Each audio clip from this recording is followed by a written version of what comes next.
Jadi setakat ini alhamdulillah suasana keselamatan negeri Melaka ini adalah terkawal. Kadar jenayahnya boleh dikatakan antara yang terbaik berbanding dengan negeri lain. Bagaimanakah keadaan keselamatan di negeri Melaka sekarang ni dalam pasca COVID ni? Negeri Melaka adalah satu negeri yang tidak besar, ya. Kita terdiri daripada 3 daerah saja.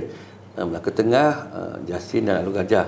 Jadi setakat ini alhamdulillah suasana keselamatan negeri Melaka ini adalah terkawal, dan dari segi terutamanya dari segi kadar jenayahnya boleh dikatakan antara yang terbaik berbanding dengan negeri lain, dan termasuk juga dari segi suasana politik.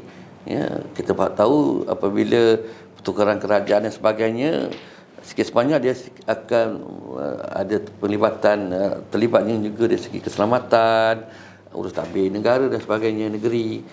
Pihak polis sentiasa berwaspada, sentiasa mengambil berat dan mengawal keadaan agar suasana-suasana yang tidak dingin itu dalam lingkungan kawalan kita, betul. Jadi kita mempunyai beberapa pendekatan, Datuk Seri. Pencegahan jenayah ni dia perlu dilihat dari semua aspek.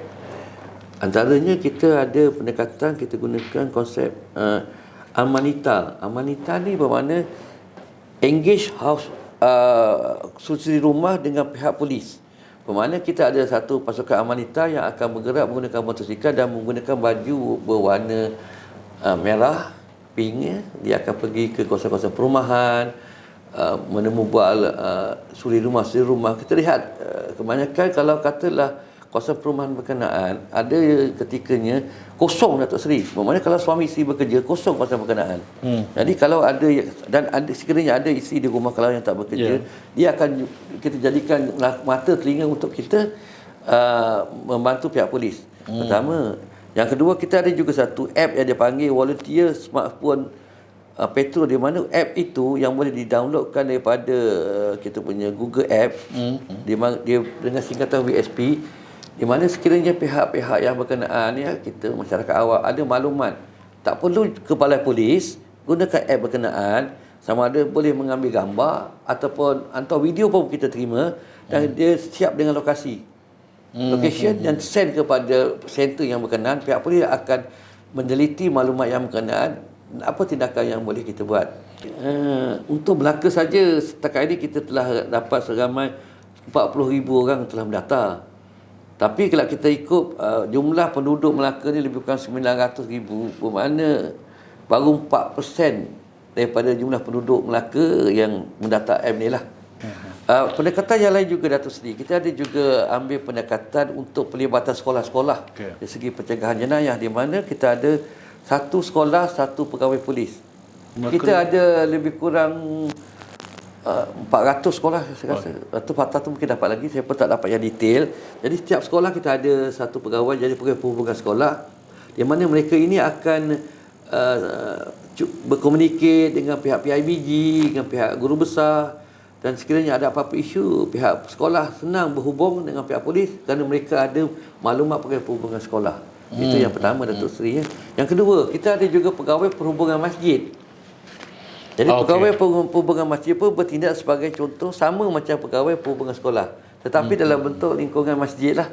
Jadi di situ pun kadang-kadang komuniti ini dia orang ada maklumat, ya, komuniti di masjid dan juga masyarakat persekitaran. Jadi itu peluang-peluang yang mana yang kita rasa boleh kita engage, bekerjasama, kita ambil peluang untuk bekerjasama dengan masyarakat. Kita pun ada juga mengambil tindakan mengadakan kita pihak Melaka telah tubuhkan satu tim yang panggil Timing Sari. Tim Timing Sari di mana 5 motosikal jenis Scrambler kita wujudkan untuk menjalankan pencegahan jenayah di kawasan tumpuan pelancong di Melaka Tengah. Jadi mereka ini akan bergerak dalam bentuk satu kumpulan, dan sekiranya ada apa-apa pihak masyarakat, pelancong ingin bertanya, ingin mendapatkan maklumat, pihak pasukan tim Timing Sari ini akan sedia bagi kerjasama.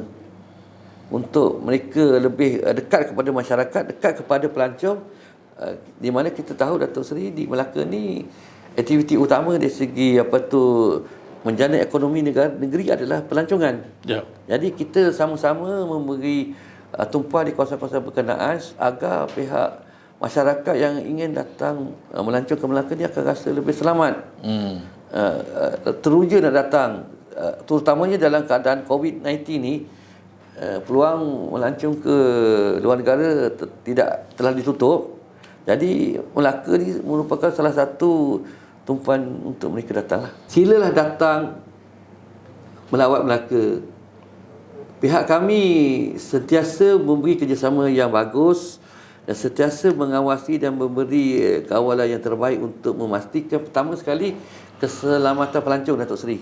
Dia boleh datang, insya-Allah kita rasa kadar jenayah kita seperti mana yang saya telah terangkan tadi, antara yang terendah. Dan pertama, yang kedua, kita menyediakan satu lagi pasukan dipanggil daripada pihak terapi. Kita ada op payung, di mana mereka ini akan berada di lokasi-lokasi yang strategik memantau perjalanan trafik. Dan tak perlu risau rasanya kalau katalah kita faham hujung-hujung minggu ni peningkatan kenderaan tu banyak, tapi kita pastikan perjalanan tu lancar. Jadi pihak masyarakat yang ingin datang ke Melaka tak perlu risau dari segi keselamatan dan juga perjalanan. Kita mengambil berat dan memantau agar mereka rasa Melaka ni tempat yang patut dilawati, patut dikunjungi ketika bercuti dan hujung minggu. Tentang aktiviti masa PKP itu, bagaimana jumlah anggota yang terlibat dalam task force dalam mengatakan sekatan jalan raya, pemeriksaan dan sebagainya? Semenjak bulan 3 yang lepas hinggalah penghujung bulan September, pihak polis telah menyediakan satu pasukan seramai 214 orang untuk penugasan COVID-19 dan juga dengan kerjasama agensi-agensi lain, seperti contoh Angkatan Tentera, PVR. Jadi Angkatan Tentera saja telah menyumbang sebanyak 48 anggota, rela 38 orang, APMM 6 dan lain-lain agensi lain. Total jumlah penugasan kita ada sebanyak 360 personel setiap hari bertugas untuk pemantauan dan sebagainya. Seperti contoh kita buat sekatan jalan raya, pemeriksaan individu, pemeriksaan kenderaan, permis dan sebagainya. Jadi bukan begitu saja, kita juga ada buat tangkapan, di mana sebanyak 1,276 tangkapan dalam tempoh pekan telah kita buat yang melanggar PKP. Ya, betul. Dan juga di samping itu, kita juga mengeluarkan saman untuk yang tidak ataupun yang ingkar PKP sebanyak 989 saman telah kita keluarkan.